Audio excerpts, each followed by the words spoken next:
Hey guys, Coach Claire here. I'm so excited. We are headed off to go reveal my new bike.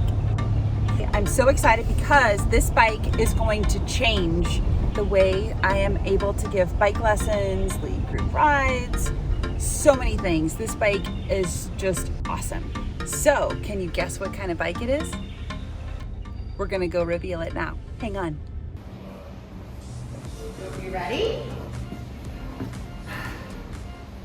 Yes. Let's see if I can get this in one quick sweep. Ready? 1, 2, 3. Yay! Beautiful! I love it! Oh, she's even better than I imagined. Oh, man. Oh, it's so light. Oh, she looks beautiful, fast. I don't know, she's kind of like a ninja. Oh, carbon wheels. We set it up with the sled roads. My fancy purple plate. It's you, but better and fast. So for those of you that don't know, this is a crazy, insane, fast road bike when I would ride it normally. However, it's going to be more insane, more fast, more better because it's an e-bike. So it's going to give me that little extra goose. My purple accents, which of course are custom, amazing job. Thank you, Kevin. With crazy fast carbon wheels and super fast slick tires, this bike is incredible. And it's going to allow me to be me, only better, only faster. So I'm super excited, and it'll extend the range. This is just an incredible road bike and to be used for gravel too if I switch out the tires and stuff. That will allow me to use all of my skills and go longer and faster. Why can you go longer and faster? Because this is an e-bike and it's gonna give me a little bit of extra help when I just need that. And she's just so beautiful, I love her. Yay! Yay! What do you think of your new bike? I am so in love with my new bike. I'm a cyclist, so the correct number of bikes to have is always As many as you can. N plus one. But I had a need for another bike, and as a mom, you can probably tell me this. I don't have children. I have like 30 nieces and nephews. I don't have kids of my own. But what moms tell me is like when they have another kid, that your heart just expands, and so you can love them all the same amount. That you don't like have favorites or not enough love to go around. I'm gonna choose to believe that's true. So you can tell me if it is. But with cycling, every bike that comes into our stables, I just expand my love of cycling that much more. I do feel guilty that I don't have enough time to spend with all of them equally, right? Like my pump track bike, she's dirty from my last pump track ride, and it's been like 3 years since I've been on a pump track, but I am really excited to add this bike to the stables. What makes her different?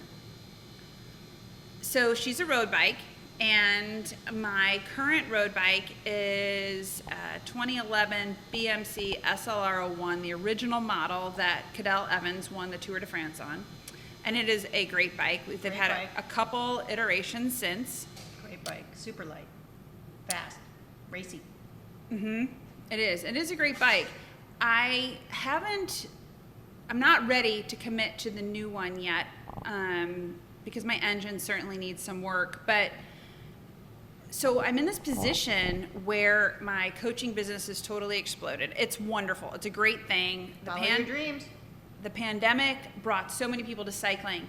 And last year, I found myself in the position where if I wanted to go do my training ride, whether it was like 40 miles or just a quick 100K in the morning, because I love to go for coffee rides, or even just like a 20, 30 mile interval ride, that if I had bike lessons in the afternoon, I got really depleted by the end of the year. So to the point where I was totally run down. So I couldn't, not that there was racing in the fall, but like when clients would call and like, hey, we want you to go ride with us on Saturday, like go to 100K, go with the guys, the women too, but go with the stronger riders. I didn't have any energy left.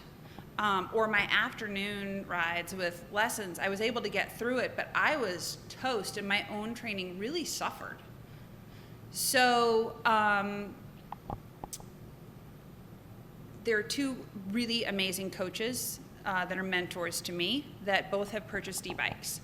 One is Joe Friel. He no longer coaches. He's retired from coaching, but the father of triathlon coaching, author of the Triathlon Training Bible, co-owner with his son Dirk and some others of Training Peaks.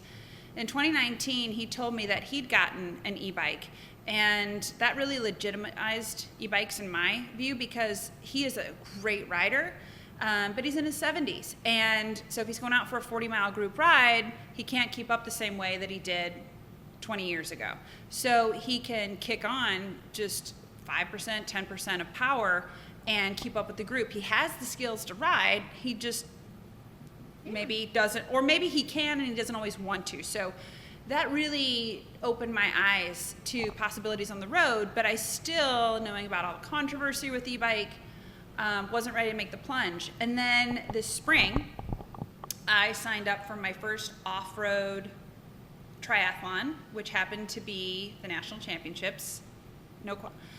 Yay, Coach Clare. Yay! And it was at Wawayana State Park, and two of my assistant coaches, one of them your mechanic Kevin, and another one, Jobson Chrysostomo, a downhill rider, both were a little concerned I might die. And I'm on my beautiful bike, my 29er from you guys, and I decided to go preview this 19.5-mile course myself, or with my skills coach, Kathy Krause, over in New Jersey. And I show up, and I had planned 3 hours, because I figure I'll ride about 6 miles an hour, because it's pretty technical.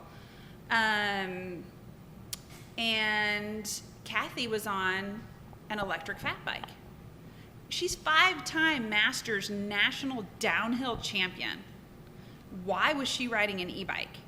And she said because she's giving so many lessons, her body is shot. This is really technical riding, tons of climbing. And unlike road, when you gotta hit the gas and get up something because it's crazy technical, it doesn't matter how steep the hill is, you gotta go all the way. Otherwise, it's like you're off and you're walking. And she was shot. So she, along with listening to Joe's story, gave me an idea that if I was able to get an e-bike, then I could still do my own training, whether it's on my BMC in the morning or on the e-bike with just no power turned on, and get my workouts in, and then turn around and train my clients too, and get the power assist so that I can actually be pedaling at an active recovery pace for me, so that it won't draw down my resources physically, and still get my clients everything they need. I did have another client ask me this summer to do motor pacing. He is a former almost pro rider, rode with Handcappy. He's pretty amazing. Hi, Jeff. And he's really, really awesome, and he's strong, but there is no way that I can go out and ride with him unless it's his active recovery day and he's pedaling with one leg. I also, as you guys know, coach some of the #1 in their age group ranked multi-sport athletes in the country. Not all my athletes are on social media, want their pictures out there, that kind of thing. So a lot of people don't know about those athletes, or my Kona people. I respect their privacy. So, but these athletes have asked me to go out and ride with them locally. And I can't anymore, and I don't have my motorcycle license to motor pace them. But I can motor pace with this bike because I can do a 40K, 24 mile an hour time trial on this bike, pedaling at what I would normally be able to pedal 16, 18 miles an hour in these hills. This is going to get me up there. For shorter durations, I can really kick on the power, and it's going to get me up the hills. That's where it's going to be, and I can hold that steady, and then I can motor pace them. That's a very advanced skill. I'm not doing that with triathletes. I'm doing that with my road cyclists, or like I said, my multi-sport athletes that are at the highest levels. They really are skilled cyclists. So having that ability to do that is incredible. I'm not recommending that for everybody else to go do, but as a coach, it's going to expand everything I can do so it's me Just better, faster,